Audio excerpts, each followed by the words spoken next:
Masih tentang masalah poligami, tapi beda pembahasan ya sama yang kemarin. Anjay, poligami.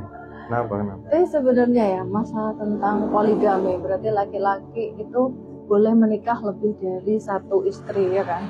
Dan itu emang ada sunahnya, dan kemudian juga di Al-Quran Allah juga ada ada hukumnya, ada perintahnya yang boleh menikah 2, 3 atau 4 gitu kan.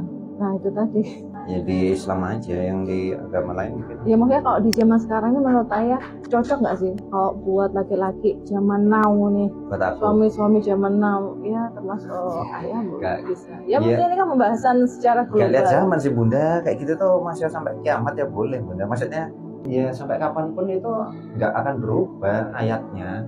Iya, cuman kalau menurutku ya di samping kata boleh itu kan ada embel-embelnya, maksudnya ada alasannya Ya, harus Allah adil itu yang supaya berat itu. asalkan adil itu tadi.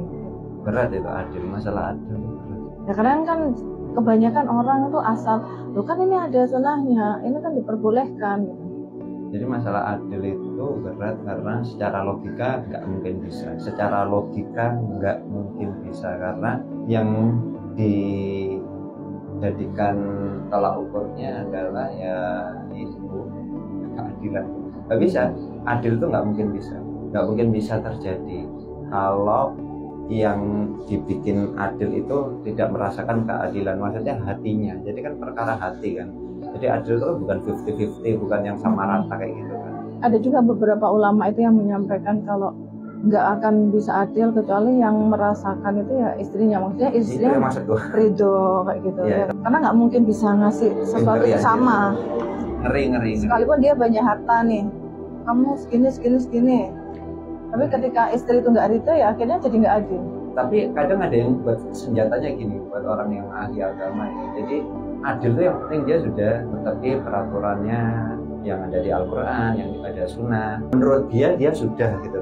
Menurut dia sudah, yang penting ini sudah sesuai Al-Quran, sesuai Sunnah. Ya udah, ini adilnya aku seperti ini, dan itu memang di hadapan Allah ya sudah diterima. Maksudnya sesuai Quran, sesuai hadis itu adil. Jadi menurut dia sudah adil. Padahal bagi yang merasakan bisa jadi itu masih nggak adil gitu loh. Karena sebetulnya nanti yang ditanyakan kan yang di bawah juga. Gimana caranya dia memimpin selama ini, caranya dia bisa membuat keadaan yang adil itu seperti apa. Itu kan bukan yang jawab, bukan yang di atas, bukan seorang suaminya, bukan seorang pemimpinnya, tapi yang di bawah ayatnya, atau di situ suami istrinya atau anak-anaknya. Kalau di keluarga sebetulnya adil itu luas konteksnya bunda, nggak hanya poligami aja. Kita ini ke diri kita sendiri sudah adil apa enggak gitu loh.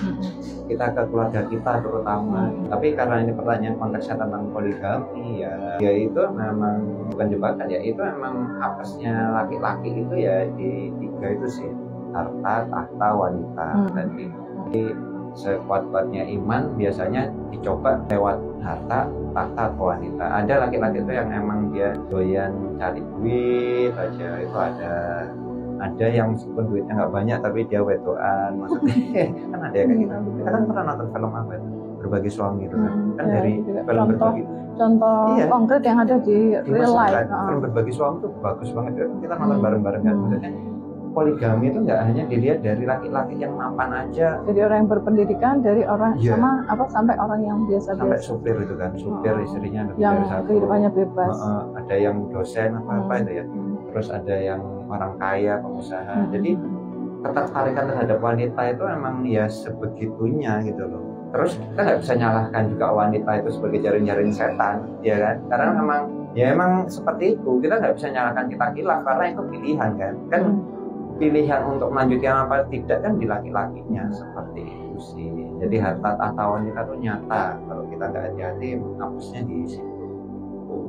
Tapi sebetulnya kalau menurutku sih, kalau misalnya nggak ada peraturan di dunia ini, orang tuh nggak milih poligami bukan. Orang tuh lebih memilih nggak usah nikah, tapi karena kalau poligami itu menikah lebih dari satu. Menikah ya, dalam menikah itu orang kita ngurusi satu aja belum tentu adil nanti di hadapan Allah, apalagi 2 gitu. Jadi seandainya nggak ada peraturan, orang laki-laki itu pasti akan memilih untuk nggak poligami, tapi banyak istrinya atau simpenannya dan banyak. itu terjadi ya, apalagi kalau orang laki-laki itu nggak punya agama, maksudnya dia nggak fanatik sekalipun punya Iya, agama iya. tapi dia bukan orang yang Banyak fanatik. benar orang Ini punya kan pendapat selingkuhan kita itu. sebagai Iya. orang awam, bukan sebagai ulama, bukan ustadz ustadzah, Bukan. kita sebagai Bukan. orang awam. Ya banyak, ya banyak lah orang di luar sana itu punya selingkuhan. Jadi keluarganya tetap harmonis tapi dia punya selingkuhan yang dijaga. Iya, Kalau betul. nggak ada yang kayak gitu kan nggak ada film-film. Itu kan berdasarkan kisah nyata sih. Itu memang lebih aman buat dia gitu kan. Secara status sosial ya dia tetap harmonis, tapi dia punya simpanan di luar sana. Tapi biasanya sih kalau dia itu orang baik ya, kalau dia orang baik itu pasti akan ketahuan. Tapi kalau emang sama Allah dikodar dia orang yang nggak baik dan memang ujung-ujungnya ke neraka, itu dibiarkan sama Allah. Maksudnya dibiarkan gitu kan. Tapi balik lagi ke masalah poligami, boleh menikah lebih dari satu ya. Kalau menurut pengetahuanku, kalau sunnah Nabi, ketika orang itu mau mengikuti sunnah Nabi, berarti menikahnya itu adalah untuk apa namanya? Ya untuk agama rasanya. Iya, untuk agama, untuk menjaga, untuk meramut. Iya, menjaga yang perempuan itu. Tapi kenyataannya orang yang menikah lagi itu malah istrinya mungkin lebih cantik atau istrinya lebih muda, lebih kinyis-kinyis, Iya, kayak gitu. Karena dia cantik, karena dia tertarik, akhirnya menikah lagi lah. Gitu. Jarang kan orang menikah lagi, tapi alhamdulillah ya, bukan yang ngomongin istri keduanya mungkin ada tapi jarang. Punya sesuatu kekurangan kayak gitu. Entah itu fisiknya atau apa, kan itu untuk meramut. Kenapa nggak memilih kalau memang itu benar-benar untuk tujuannya meramut? Ini ya mungkin ya kembali lagi dengan dalih itu boleh, karena itu boleh. Terus dia mesti alasannya gini, untuk menjaga agama, daripada nanti dia melanggar, dia menikah lagi. Maksudnya mungkin dia nggak bisa menahan hasratnya, nafsunya seperti itu. Oh, itu tetap nggak bisa dibuat. Aduh, nggak ngerti itu dia kalau Allah gimana kan? Udah nikah 4, terus dia tetap nggak bisa. Salah satunya kan ada yang kayak gitu. Dia kasihan dong. Ya faktanya kan kayak gitu. Iya, Cuma sih, ada juga kayak makanya itu laki-laki tuh kayak gitu, nafsunya gede. Jadi alasannya dia dan alasannya orang yang mengesahkan itu, dia tidak terjadi pelanggaran untuk agama, tapi ya bullshit lah mesti karena nafsuan itu gitu loh. Padahal sekuat-kuatnya laki-laki ya itu tadi yang bisa sabar menahan nafsunya.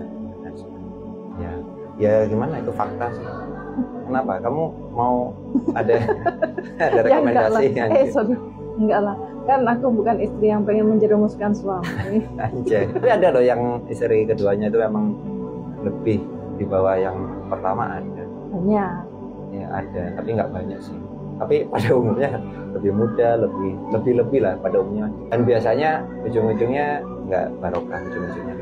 Ya tergantung tujuannya. Ketika niatnya suami itu apa ya itulah hasilnya. Ya, masalah niat ya wallahu a'lam, kita nggak ngerti. Ya wes lah.